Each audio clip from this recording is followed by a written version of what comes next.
Hey everyone, and welcome to the weekly WoW news. This is the show where I recap news from the previous week in World of Warcraft. It's not a comprehensive news overview, but I just kind of cherry pick the stuff that I think is interesting or want to talk about.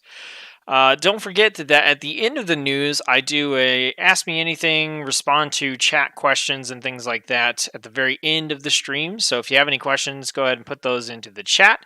That said, let's go ahead and get things kicked off. Okay, so first off, we're going to start as usual with our new events for WoW for this week. We have New World Boss. This week, the bonus event is for PvP Battlegrounds, so you can get the Sign of Battle buff for that.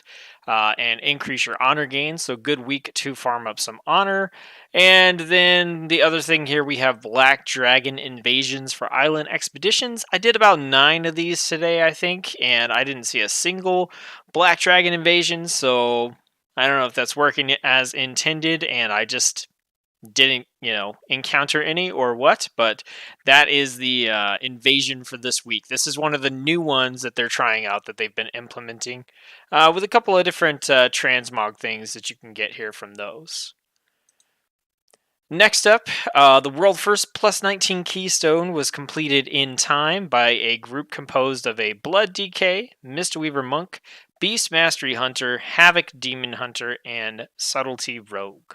Also, 5 Blood DKs did plus 11 and plus 12 keystones and completed them in time, so that's interesting, I guess.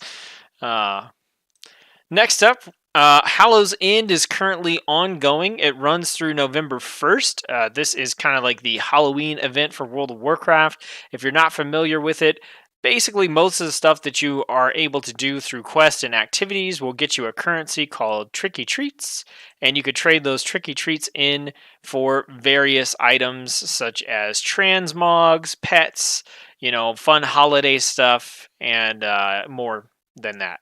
Also, you're able to queue up if you go to your looking for group menu. You can go in and instead of picking a dungeon, you can queue up for the Headless Horseman. The Headless Horseman will drop loot that's eye level 335 if you are level 120. Also, there's a toy associated with the Headless Horseman this year that you can get as a drop.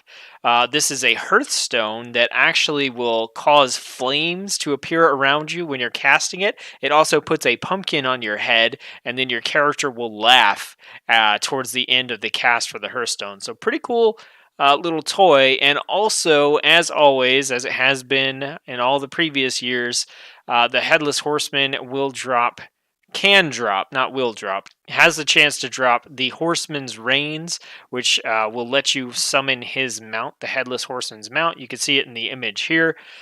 Pretty cool looking horse. One of the things you can only farm up once a year, so I recommend that you get in there on every character that you can. I believe he'll drop something daily.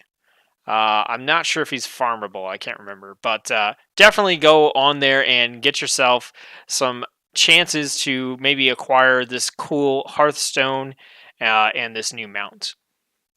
Wowhead does have a updated guide. There honestly weren't too many changes from previous years to this year, so if you're already familiar with the holiday, you're good to go. If you're not, then this is a great resource to kind of break in and tell you all the different things that you're going to need to do to earn those tricky treats and get those rewards. And then the final piece of generic WoW news this week, Brian Holinka returns to the WoW team as the lead combat designer. Now, I'm going to be honest, I don't have a whole lot to say about this. He was lead PvP designer, I think, during Warlords of Draenor. He was in charge of the Ashround Battleground, which I actually never played. Generally speaking, though, most of what I've seen about him coming back and about the stuff that he's worked on has not been overly positive, but I can't offer an opinion myself because I quit WoW or Warlords of Draenor fairly early on and never got to experience a lot of this stuff. But that is telling us that there is a new lead combat designer coming for World of Warcraft. I don't know if this is a instance of the former lead combat designer was fired or left the company and they brought someone in, or if the lead combat designer has moved to a different project, or possibly gotten a promotion, since we do know that with Mike Hazacosta, not Mike, Mike Morheim, I was losing his name there, moving out, and J. Allen Brack getting promoted. That obviously leaves holes in the different positions within the WoW team. So maybe this is just a case of a position to opened up because someone else got promoted and now he has come in. So we'll see what happens in the future. We'll see if classes take a turn for the better or the worse with this returning addition of a former WoW team member back in the position of lead combat designer. All right, next up we have a bunch of stuff from the patch 8.1 Tides of Vengeance PTR. Remember that I'm not going to spoil any sort of story stuff. There may be spoilers without context because I'm going to look at models and things like that. But my intention is not to spoil any of the story for you or myself. So shouldn't have to worry too much about that. We've got more confirmation that more raid testing is going on. There was a raid test this past weekend that covered some new bosses for the new raid that's going to be coming out. I'm not going to talk about who or what or where, just more raid testing is going on. So we do know that the PTR is progressing along steadily, and we're getting closer and closer to whenever they decide to release it. Next, we had a we talked about this a little bit in last week's news cast. They were talking about how they were going to go back and kind of double the reputation rewards for the different factions in Legion so that you would be able to more easily unlock the various allied races from Legion. I offered my opinion on that, which is I think they should just give them to us. If they're from Legion, that expansion's done. It's over with. But obviously, they're not doing that. This post here just talks about how the Argusian Reach and Army of Light reputation gains have doubled from World Quest, so this is the start of them implementing that double reputation from World Quest stuff that they were talking about last week. So it's here, it's already happening on the PTR, so it looks like that is something they're going to go ahead with, and we probably don't have a chance for them to consider something else. Next up, Mechatork, leader of the Gnomes, has got a new model on the PTR. I know why, but I'm not going to tell you why. It's looking pretty cool, I guess, for a gnome. I like his whole double splinter cell goggles thing he has going on. That's pretty neat. But yeah, more models here coming up. We've got a new Night Saber model that's in the game. It looks pretty neat. I like all the interesting glaives and blades. This is a different sort of style of armor that we haven't really seen before on a mount. So, I mean, between the color scheme and just the styles, it's nice to see them doing something new with these, types of mounts that we've had before. A lot of times they reuse armor and stuff like that from other sets. If this is a mount, if this is like a recolor or something and I'm just, not aware of it, please let me know. But to me, this looks like they finally are doing something a little bit new. I think the whole little pad things on the, I get kind of why that maybe they block arrows. I don't know. They look kind of weird to me. But overall, look at the little tail plating. Overall, it looks like a pretty cool model though. Next up, we have the Blood Elf Heritage Armor. So we've already seen the Dwarven Heritage Armor that's coming in 8.1, and now we're able to see the Blood Elf Heritage Armor, which is appropriately Blood Elf. I think it looks pretty good. I don't really have any complaints about it. I mean, I don't know if I'm super on board with the Blood Elf aesthetic, but that's what this is supposed to be, and that's what it is. So I think they've done a fairly good job here as well. And then it looks like we have a version that doesn't use a robe. I think I like that a little bit better. But yeah, overall, I think it's a pretty good heritage armor set. Definitely did a good job. I'm impressed with this one and the Dwarven one. They're both cool. All right, some new creature and weapon models. Nothing too crazy here. We've got a Kelp Elemental, which is interesting. It doesn't seem to have a head, or if it does, I can't see it in there. A couple of new weapon models. Yeah, nothing really to write home about. And then we got some Tiki masks. So we've got better models coming up, believe me. We got some new caster animations. I haven't actually looked at these yet because this post went up like right before the stream. So let's take a look at these together. Powerful cast. The character focuses power on both hands before unleashing them on their enemy. This animation is not entirely new, but it's making a return. Okay. So right now we're like alternating hands.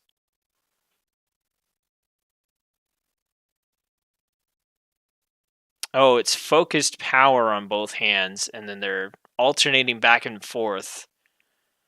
I don't know. That's not super impressive to me.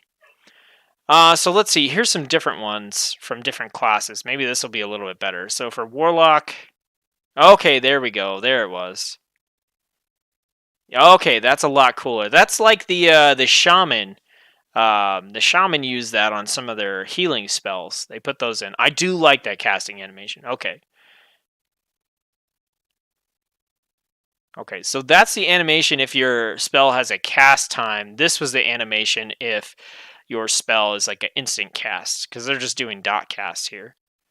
Okay, that's pretty cool. I like those. I like those on the Shaman, so I'll be happy. I always like it when your character looks like they're really just like drawing up the elements to wreck someone. That's pretty awesome. Okay, I saved the good models for a little bit later. We're going to switch gears and talk about the faction scouting maps. So we talked a little bit about this last week. Blizzard was considering some things for alt catch-ups, and this was one of them, where they were talking about having an item that you could use on your alts to unlock flight paths, so that, you know, if you were to level your alts through island expeditions and incursions, which is definitely what I plan to do. Once you hit 120, you can use an item like this to unlock all the flight paths instead of having to run around and get them at 120, which I could say, as someone who has leveled a character primarily through island expeditions, is kind of a pain in the butt when you want to start going to gear up and you realize, oh, I have to run from, you know, Zuldazar all the way to Vol'dun to do this quest. But there's a catch here. Currently, this is PTR stuff. Please don't take this as gospel. Currently, both items. All right, so we have a scouting map for the 7th Legion, which is the Alliance one, and the Honor Bound, which is the Horde one. Currently, both items require you to complete the Battle for Azeroth Pathfinder Part 1 on the character that is buying them. The items are account bound and can be mailed even to alt characters on different servers, and when mailed to the opposite faction, the item automatically adapts to the alt's faction. Now, Pathfinder Part 1 just requires you to complete the zone quest lines and the war campaign on a particular character. Now, the key here is on the character that is buying them. So, make sure if you want to get prepared for this, it's not gospel, not set in stone that these are the requirements, but this is what it looks like. Make sure you've unlocked Battle for Azeroth Pathfinder Part 1 on one character and realize that's the character you're going to have to buy these on. They're account bound, so you can, you know, mail them to the opposite faction as well. Doesn't look too bad. So I think this is a good idea. I think it's great. It's just, you know, you can't just go buy them just because you have a 120, so keep that in mind. Okay, next up we have the Battle for Dazar Allure raid armor. So this is the new big raid that's coming in patch 8.1, and we've got the we finally got the plate and mythic tents. Now we've already seen the cloth, leather, and mail in a separate post. I'll run through those really fast. I'm not going to go over them, but we've got the cloth set here, the mythic set, we've got the leather set, and then the leather mythic, and then finally we've got the mail and the mail mythic. Now you could pause those if you like, if you want to check those out in your own time. Here we're going to focus on the plate. So this is the plate set. Now I always think it's weird when you have these like weird openings in the face plates, but you can still see like the goatee of the person behind it. I think that's kind of funny. I have like pretty mixed feelings about this set. Like some of it, parts of it, I think are pretty cool, but then I don't know. Like I like the gloves, I like the shoulders. I don't know how I feel about the pants. The boots are kind of boring, and this helmet, I don't know. Now, when we get into the mythic, this is where it gets interesting for me because I think I like the helmet a lot more in Mythic. Like if you look here, it's just kind of like a bone shape, but on Mythic, you've got like the horn and the horns here, and like I think that looks more aggressive, more pronounced, more interesting. The belt has got a little bit of extra flair on it as well with the cloth or fur or whatever that is. But am I the only one that thinks it's weird to have one really big Triceratops looking skull on one shoulder? I feel like that would really bother me when I was playing my character. Maybe I'm just, into the whole symmetry and everything of the armor sets, but I don't know. Tell me what you think. Comments below. Tell me whether you like the big Triceratops head or not. And so we've just got some different tints here. I'm not going to go over all those. You can check out the post if you want to and see what those look like. All right, we've now got the Horde side of the Darkshore Warfront armor, as well as some new weapon models. Now, I gotta say, I really feel like the Horde is getting the Horde's getting the better transmog in this particular Warfront, which doesn't make sense to me because it's supposed to be about the Night Elves striking back, within Darkshore. But look at this. This is like a Plague Doctor helmet. That's cool. I like that a lot. I like the little alchemy bottles hanging off. Maybe I just like the undead aesthetic overall. I don't know. It could be that, but I really like this particular set. Even the hood like this isn't too bad. I like how it kind of hangs down. I think the thing that would probably bother me about this is if this is really rigid. Like if it doesn't kind of flap around, which it probably doesn't because it's a weird shape if it's just going to constantly be that shape. And then we've got some other weapons here, some pretty cool Alliance axes here. I really like this one. This is like the BFA color scheme, whereas this one here is more like the classic Alliance color scheme. And then finally, the best post about 8.1 ever, probably. So we've got Warfront Pets. So these are the pets we're going to be able to get from the different Warfronts. They kind of line up with the stuff that we've okay, hang on. They kind of line up with the stuff we've seen in Arathi, where they mostly just look like normal animals and things that you can kill as rare spawns, until we get to this tiny, creepy midget baby skeleton. This thing is freaking me out pretty bad. I don't know if it's it's got to be a midget, right? It's got to be like a gnome skeleton. Is that what we're talking about here? Like, that's a fully developed skull. So, yeah, you can get like a creepy skeletal gnome as a battle pet. Then we got a cool water elemental and a tree and a jellyfish. The usual stuff here. So all those look pretty normal, kind of like the Arathi ones, except for this one. We need a name. We need a name for this one. It can't be Mini-Me, but, we need some kind of name. It's called the Rattling Bones. Summon Detective Ray. This is what happens when you try to one-up Finkel Einhorn's tales of being stuck inside of dangerous creatures. Okay, here we get into it. Look at these. They're so cute. Baby raptors. I really like the color scheme on this one. Like, they're just so cute. This is what I like this one a lot. This is what makes this the best PTR post. Go away, parrot. No one cares. Alright, so that's everything for the PTR. Next, we're going to move to some generic Blizzard news. There's some updated security improvements for BlizzCon 2018. Metal detectors are going to be at all entrances. This makes a lot of sense to me because here in America, anyway, there's been a lot of stupid stuff going on where people are gathered in large numbers. So I would definitely want to do everything that I could to make sure that I've taken all the safety precautions necessary to ensure that something like that doesn't happen, especially at BlizzCon.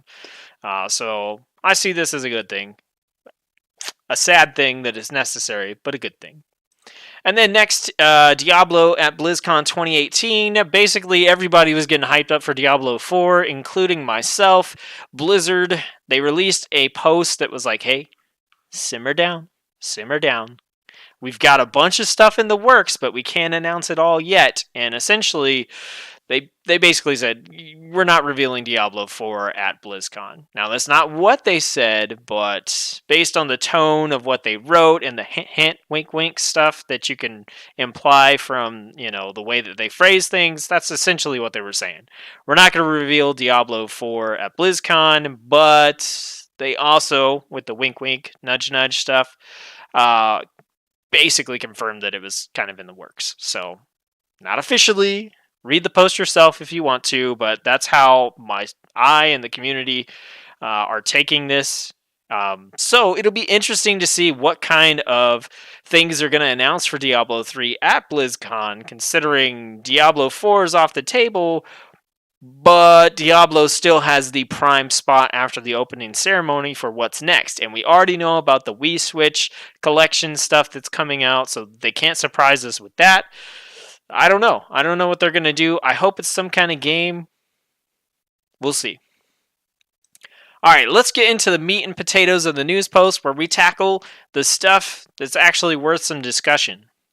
So, first off, there were more details announced about the WoW Classic demo that's going to be playable for virtual ticket holders for BlizzCon 2018 and also people who are there on the show floor themselves.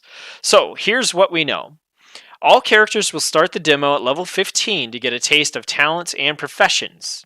The demo cap will be 19, so you can get 4 levels. Now keep in mind, this is classic. 4 levels takes a lot longer to get than 4 levels does in current WoW. Especially considering you don't have Azerite armor and looking for group, or not Azerite armor, heirloom armor and looking for group and all that kind of stuff.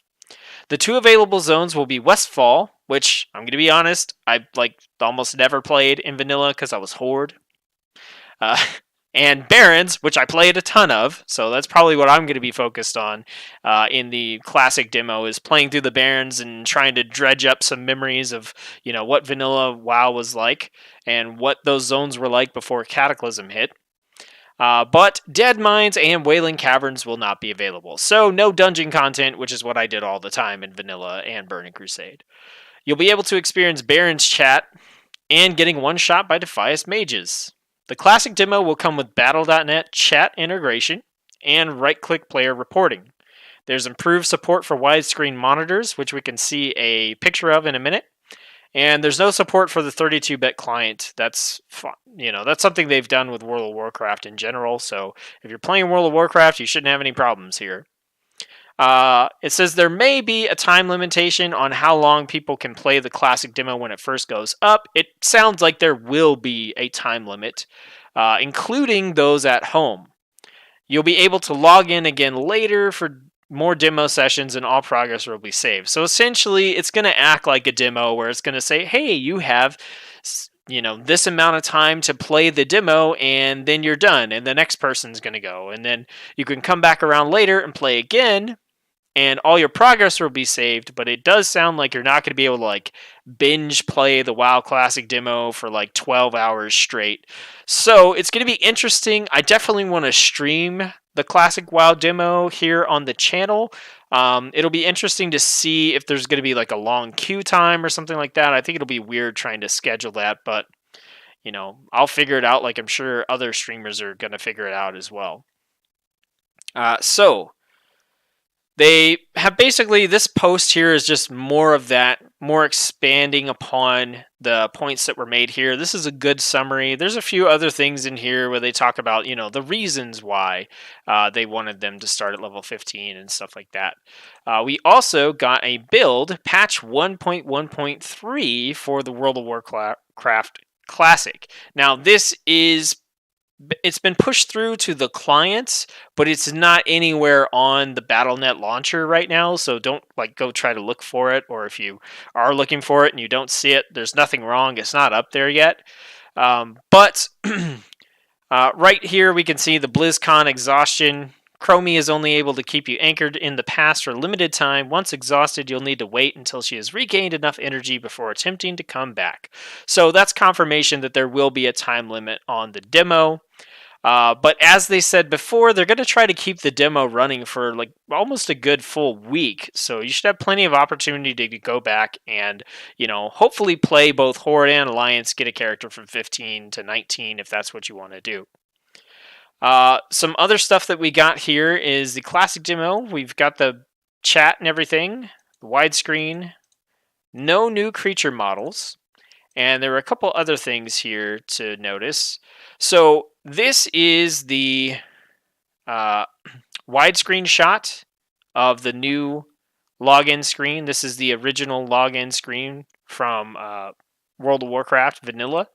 And then there is still the old school 4:3 aspect ratio stuff. If for some reason you have a monitor that ratio and you just want to play classic on it, then you could do that. Or if you just want to play it in the original ratio on your, wider monitor.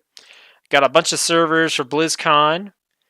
And then right here, currently the demo client only seems to have the option to use the classic SD character models, so not the upgraded ones that we're currently seeing in modern WoW. The HD models are listed in the data, but there's no option in the client to use them. So this is the information we have on the World of Warcraft Classic demo. They haven't told us the exact time limit that's going to be available for the demo. I don't know if it's going to be based on floor time. I imagine if it's, set to correspond with the actual floor time demo at BlizzCon, then the time's probably going to be pretty short because, they want to cycle people in. They want to have a good turnaround rate on those demos. So I would think 30 minutes to an hour is probably what we're looking at if it's going to be based off that. If they're going to have a separate timer for the people at home so they can play a little bit longer, then I really wouldn't expect it to be more than 2 hours or so. That's my guesstimate. None of that is confirmed at all. They haven't said anything specifically about the time. All right, next up, the Island Expedition. So this is a Wowhead thing.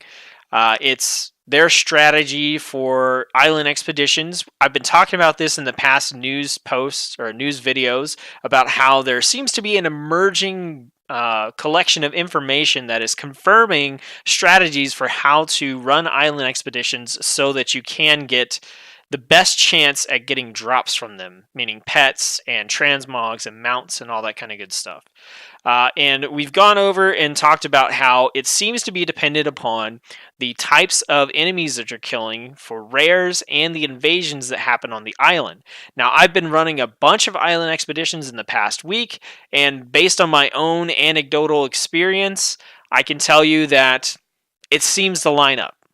I killed some deer in one of the islands last week, and I got the deer pet. I did the same thing on a different island later. I got the deer pet again. I killed some of the little sprites, the little Pandaren looking people, and I got their drops afterwards. So it's lining up. I've only gotten pets and some transmogs so far, no mounts or anything, but I've been paying attention, and I've noticed that when I get a drop for a pet, I killed that type of enemy in the previous island expedition.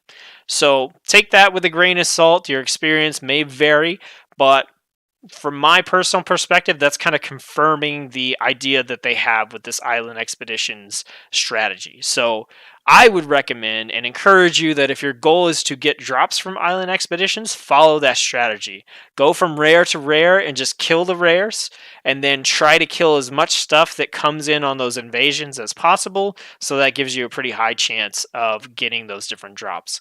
I've gotten quite a few drops from island expeditions. I think I've gotten 10 pets-ish, so pretty good amount of drops, pretty good amount of island expeditions from leveling all the alts. Some other stuff they have here is, the best compositions and things like that. These really aren't important if you're just doing it on a normal difficulty. It's really hard to lose unless you just have someone in your group who's totally doing things completely wrong. And then once again, rare reward farming strategy. I just talked about that. The suggested difficulty they say is normal and heroic because it doesn't appear like the reward chances are affected by difficulty. That's speculation, not confirmed.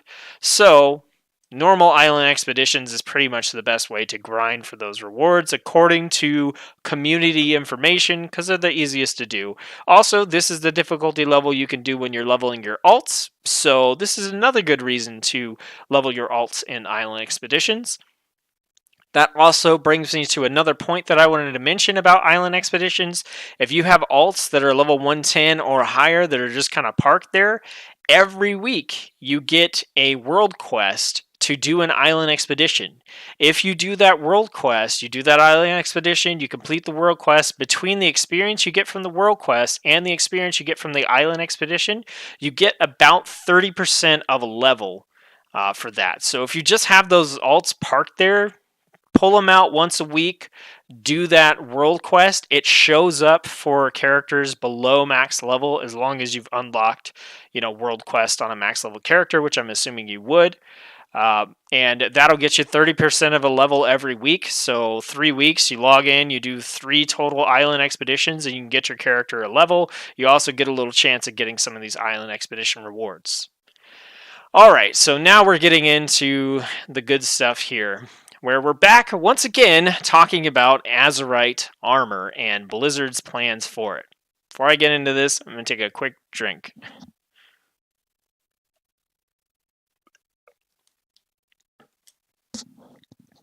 Okay, so Blizzard has announced more changes to the Azerite system. So far, what we know is that they have added increase the item level of Azerite armor available through World Quest all the way up to 370.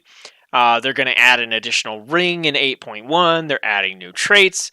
Well, now they've started talking about how it feels bad not being able to target specific things when you're doing Mythic Plus. The majority of these changes are focused on Mythic Plus. So, here's what's going to happen. Along with your weekly Mythic Plus chest, which you get from running a Mythic Plus dungeon of any difficulty, you get this chest once a week. You get to loot it for a random piece of gear. You're also going to get a new Mythic Plus currency in addition to your normal loot. The amount of currency you get is going to increase with the difficulty level of your Mythic Plus run. So if you do a 3, you're going to get more than a 1. If you do a 7, you'll get more than a 3. If you do 10, you'll get more than a 7. So the higher your key is, the more of this currency you're going to be able to get. You can take this currency and you can spend it at a vendor and buy a few different things. Now, the other way you can get this currency is by scrapping Azerite armor that you don't need. So let's say you get a duplicate piece. It's the exact same as the chest piece that you have on. You can go and scrap that in the scrapper and it will give you some of this currency as well. You get more currency for higher item level items. So if you are doing like mythic raiding or that type of high level content, then you're going to get more currency, which will help you to get, more of these different pieces of gear. Now, some clarification there. You're not going to get currency from any Azerite armor that you currently have. You'll only get currency from Azerite armor that you get after patch 8.1 comes out. So there's no need to save any of your Azerite armor that you currently have. Just disenchant it or sell it or scrap it or whatever you were going to do anyway, because it's not going to give you currency. Only the stuff you acquire after 8.1. The gear that the vendor provides is going to increase as more patches and seasons come out. So what we're going to look at here is what he's going to start with in 8.1, but everything will increase as time goes on to make sure that he continues to be relevant. Now, I'm going to go ahead and skip to the next post. This is a big post from Blizzard talking about why they're doing this stuff and how, but this post, fairly recent, about an hour ago, actually has some of the visualization of what you can spend this currency on. So I think this is a little bit of a better way to explain it. So you're going to get this currency, which right now has been called Azerite Impurity. So Azerite Impurity is the resource, the currency that you're going to earn from running these Mythic Plus dungeons. Remember, you get it from the weekly chests, so you can only get this once a week, aside from scrapping your Azerite armor pieces. Now, this is PTR beta stuff. Numbers and values can change, so keep that in mind. But currently, what you're able to do is you're able to purchase relinquished items. Relinquished items are items that are going to give you a random piece of gear for the particular slot that you choose, and the item level is set. Now, if you're able to see this here, you're going to see that there's a helm, a chest piece, and a shoulder that cost 125 of this Azerite Impurity. Currently, those are scaled to be item level 355.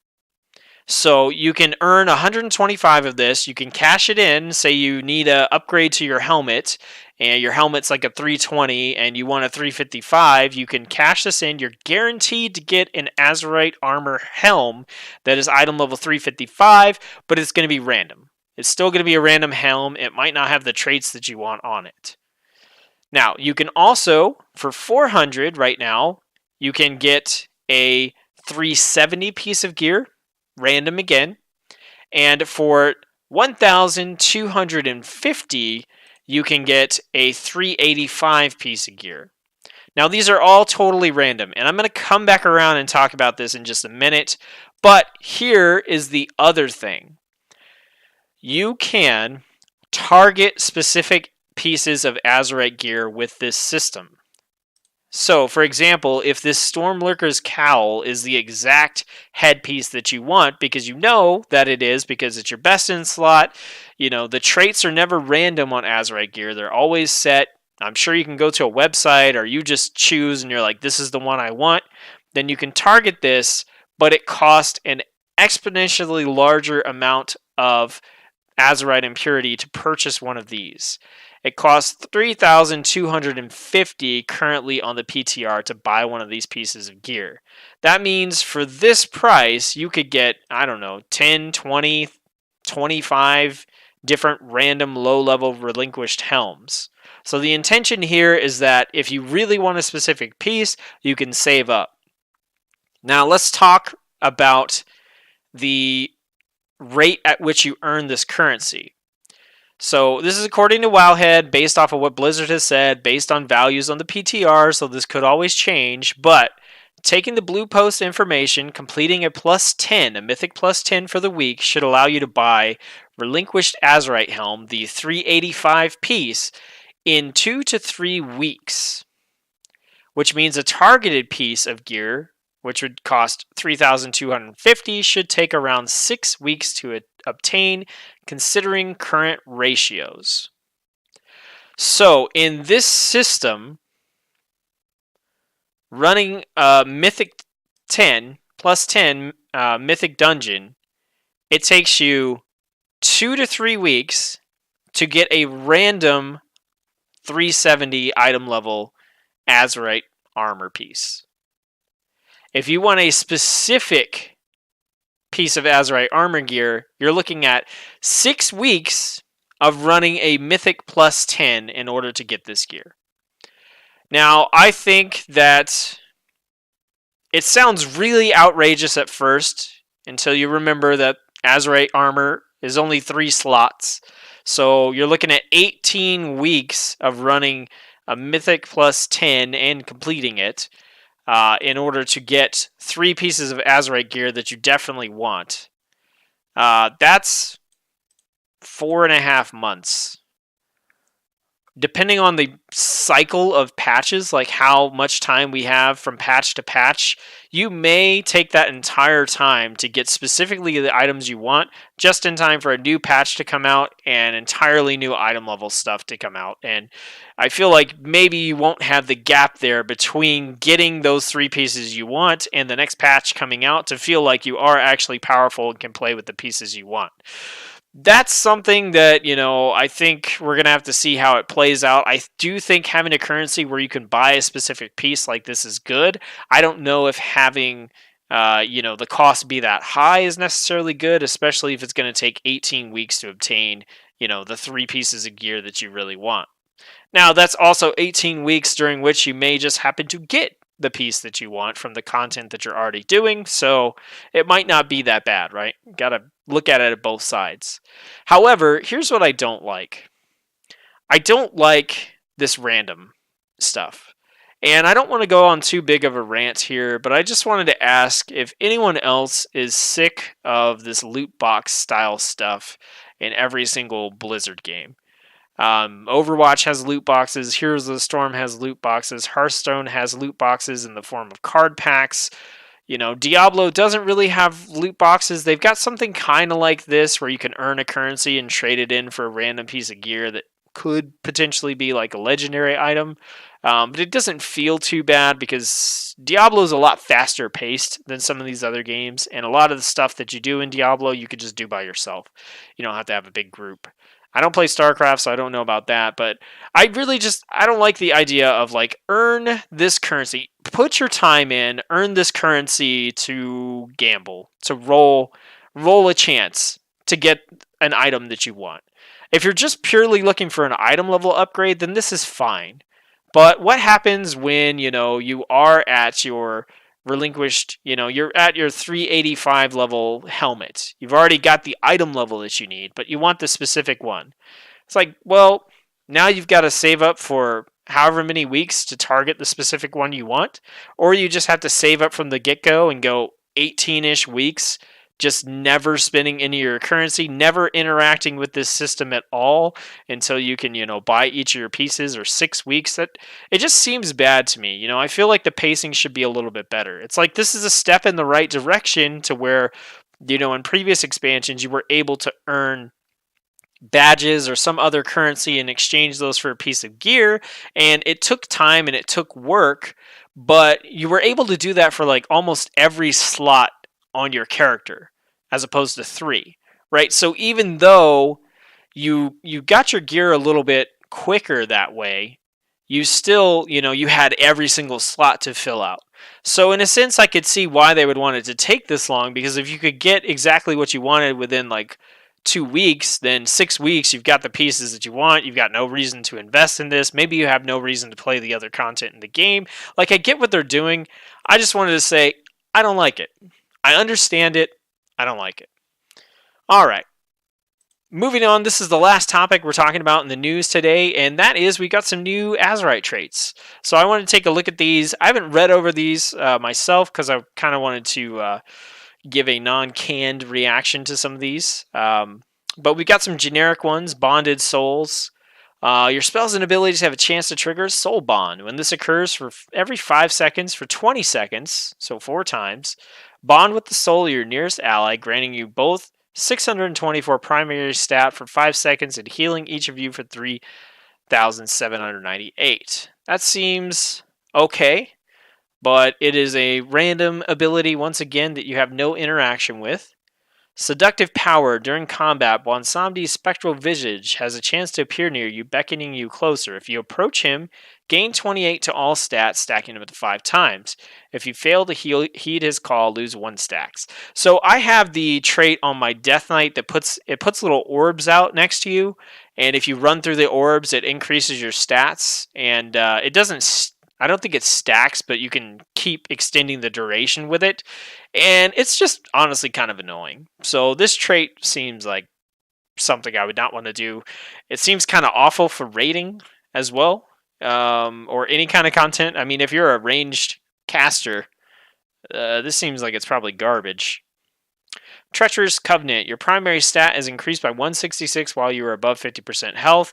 You take 15% increased damage while below 20%. Well, they said that they wanted them to make the generic traits less appealing over the spec-specific traits, and I think they're doing a pretty good job.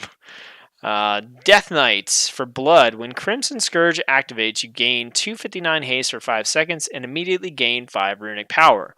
So this is a passive ability. No real way to interact with it, but I just think haste is so critical right now for making characters feel good because it reduces the global cooldown on your abilities, that anytime you can get haste from an ability, it's just good. It's just good to be able to hit buttons faster on your character and reduce that global cooldown. That's a, entirely different can of worms, but Let's see. Thriving Chaos for Demon Hunter. Each fury or pain spent heals you for 10 to 25 health. So once again, that's something you can kind of have some control over, but you're not going to change your rotation to really take this into account, I don't think. Havoc, I-Beam deals additional damage. When you activate Metamorphosis, the cooldown of I-Beam and Blade Dance is immediately reset. That's cool. Metamorphosis is a long cooldown, so that doesn't seem quite as useful. Let's see. Lesser soul fragments restore additional health. That's nice. And every 40 soul fragments you consume causes your next soul cleave to grant you a soul barrier. That's actually pretty cool. That's a cool trait. So the additional health is going to help you when you're tanking. Every 40 fragments you consume, which is, you could do that fairly quickly. Your next soul cleave will grant you a soul barrier. Soul barrier is a talent that just gives you a beefy chunk of health, or not health, but damage absorb when you're tanking. That's pretty cool. It's not exactly, you don't really make. I guess you can make a choice depending on how long you get this buff. If you can just hang on to it and soul cleave whenever. If it's something that like you within the next 10 seconds your soul cleave will cast soul barrier, that's not quite as good, but it's still pretty decent. Alright, Guardian Druid. When Mangle benefits from Gore, it grants you mastery for 5 seconds, and yeah, okay, whatever. Pyroblast deals additional damage. When you activate Combustion, which is long cooldown, you gain Critical Strike, which is good on Fire Mage, and up to 4 nearby allies gain Critical Strike as well. Okay, so this makes your offensive cooldown ability better, and it makes your Pyroblast hit harder. Those are both good things, but they're also both kind of boring. Monk, rolling grants you avoidance for 2 seconds. That's kind of cool. Taking non-periodic damage in this time reduces the cooldown of roll by 5 seconds. Okay. Interesting. Vendetta grants you 50 energy over 20 seconds and poisons the target, dealing nature damage over 20 seconds. That is interesting. Yeah, that's interesting because that's giving you additional energy generation. So you can use this to create some opportunities for burst with your character. This is the kind of trait that I think gives you some control, some choice with your character. And that's the kind of, even if, I maybe don't like this trait or whatever, like it's still a good design for the trait to give you that sort of choice. Where now, like 50 energy, it's over 20 seconds. That's a pretty long time. But still, it's a step in the right direction. Each time an attack blade flurries, increase the chance for Sinister Strike to strike again by 2%. Additional strikes of Sinister Strike, yeah, whatever. You're going to Blade Flurry when you want to Blade Flurry, when it makes sense to do it. So you're not going to choose to Blade Flurry because you want increased chance for Sinister Strike to strike again by 2%. I don't think. Maybe that's something you can weave in on a single target boss where there's no ads and you're not going to need to use Blade Flurry anytime soon. But that's really like the only scenario. Maybe against like a rare mob. Okay, I could kind of see. Against a single target, you could pop Blade Flurry and increase the chance of Sinister Strike doing a double strike because, what else are you doing with Blade Flurry against a single target? Nothing, right? So that's okay. Refreshing Corruption, Agony, or Siphon Life with less than however many seconds remaining will deal shadow damage and has a chance to grant you a Soul Shard. So that's a cool kind of passive thing that you can use there. And then we've got one more set of Azerite armor stuff here. There's not a whole lot of these. And I think from glancing at these, they were a little bit more interesting. Alright, Apocalypse and Army of the Damned. So Apocalypse, Army of the Damned, these are pretty long cooldown abilities. Additionally, summon a Magus of the Dead, who hurls frost bolts and shadow bolts at your foes, dealing 933 damage each. Okay, so this just makes your big cooldown stronger. I do like the fact anything that summons extra stuff is pretty cool because you get a visual effect, right? You're going to do this and you're going to see this Magus of the Dead just pop up and start flinging frostbolts and shadow bolts. And even though you're not really making a choice, right? You're still going to use Apocalypse and Army of the Damned whenever it makes sense. you get to see something. So that's cool. That's one of the reasons that I kind of liked the trait that we currently have access to that does the little thunderbolt, because I see the thunderbolt and I'm like, oh, that was my trait. It did something. So yeah, I think these kind of things they're fine, right? You get visual feedback that something happened. Icebound Fortitude heals for whatever amount every second, and its cooldown is reduced by 15 seconds. That's cool. That turns Icebound Fortitude into a healing option as well. Most of the time, you're going to want to use that for the damage reduction, but sometimes maybe you do just pop it for a quick heal as well, and the cooldown reduction is nice. Hunter, Exhilaration heals you for an additional amount of health. Cooldown's reduced by 15 seconds. That's a nice defensive one for Hunter. See, this kind of stuff here, it doesn't really give your character like choice, but it just makes an ability you have. I think this makes the ability significantly better. A 15-second cooldown reduction is a pretty big deal, and that's why I think a talent like this is okay, especially if you consider the fact that you can stack these across 3 pieces of gear. You could have a 45-second, reduced cooldown on Exhilaration with a lot more additional healing from it. I don't think you'd want to do that, but you could, right? And that's something you could really think about. That's almost like a talent that you can pick. Your maximum focus is increased to 120, it looks like. And Mongoose Bite, Raptor Strike, increase your critical strike by 6 for 12 seconds, stacking up to 10 times. Okay. Your instant cast damaging spells heal you. That's interesting. That'd be pretty nice on Marksman Hunter. Huh. Yeah, it doesn't really, no choice or anything, but it does, now your abilities are a lot different. Yeah, that could be interesting. Each of your icicles deals additional damage, and when an icicle deals damage, you have a 5% chance to gain the Fingers of Frost effect. Okay. Rising Sun Kick has a chance to trigger a second time, dealing physical damage and restoring 1 chi. Rising Sun Kick is a pretty powerful ability. It does a good amount of damage, so even though this is totally random, having a chance to trigger a second time is pretty good, and this is the kind of random that I'm a little more okay with, right? Because this is something that if I hit Rising Sun Kick, there's a chance that I'm going to double kick somebody in the face, as opposed to if I Rising Sun Kick, there's a chance that my mastery will be increased by 150, and that means stuff. So I like this kind of stuff. This kind of random is a little bit better, I think. Vampiric Touch damage is increased by 124, and each time Vampiric Touch deals damage, you have a chance to increase the damage of your next Mind Seer within 20 seconds by 300%. So, here again, 300%. That's not a small amount. And that's something that you can see that happen, and you have the choice to cast that Mind Seer or not. I think with 300% increased damage and a 20-second window to do it in, this is something that can affect your rotation. It can affect the way you play. So I think that's pretty good. All right, for Warrior, Bloodthirst critical strikes generate additional rage and inflict a gushing wound that leeches health over 6 seconds. That's pretty nice. The leeching health is pretty good. Now, this doesn't really change the way that you play. It just adds a little bit more survivability. That additional rage could change up the way that you're able to play your rotation, because maybe you have a resource now in a window where you didn't.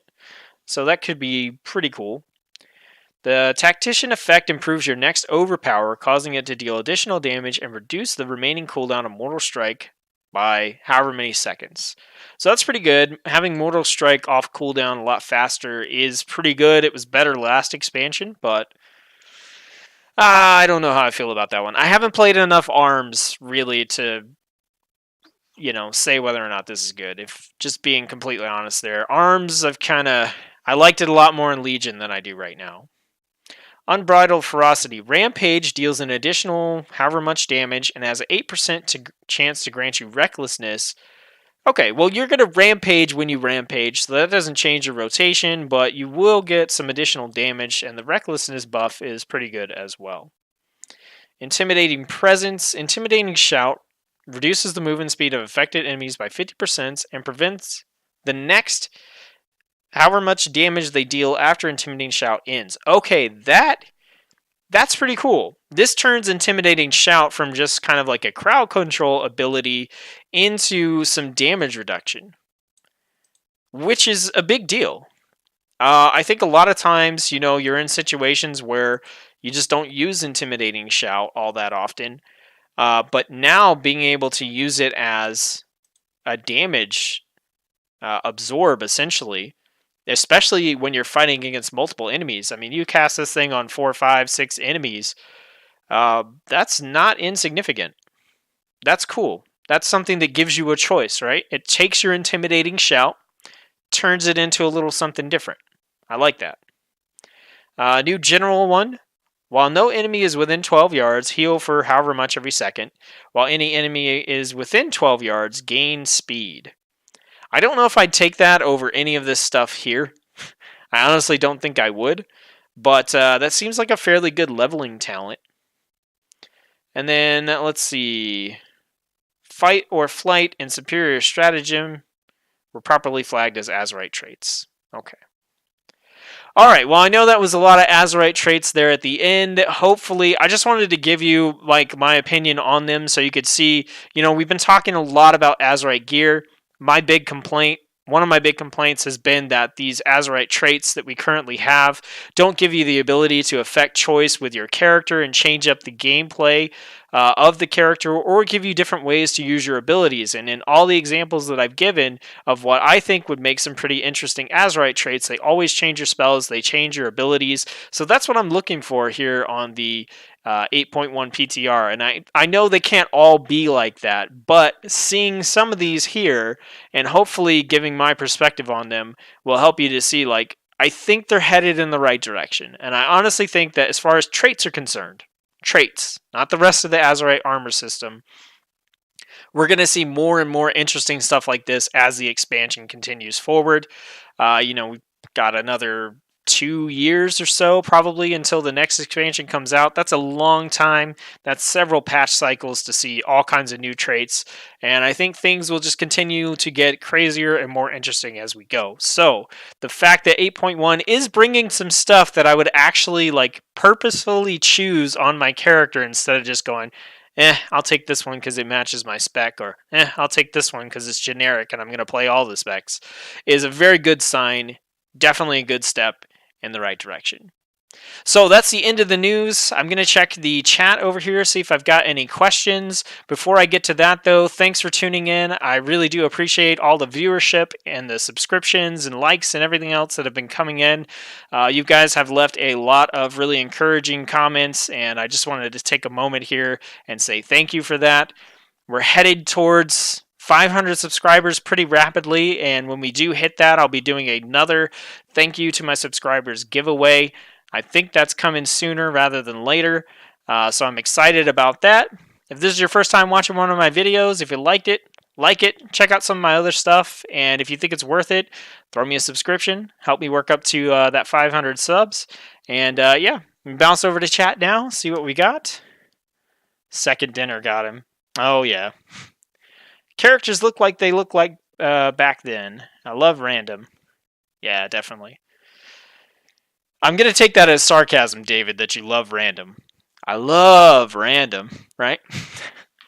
All right, well, thanks everybody for tuning into the news this week. As always, I do the weekly news every Tuesday at 7:30 p.m. Central Time. Also, I have another regular stream on Mondays, weekly WoW Tea Time. That starts at 3 p.m. Central and goes to about 5 or 6 p.m. That's a casual, just sort of playing World of Warcraft, hanging out, chatting stream. So, thanks for tuning in. Thanks for watching. Thanks for the comments, likes, subs, all that kind of good stuff. And I'll see you on the next video.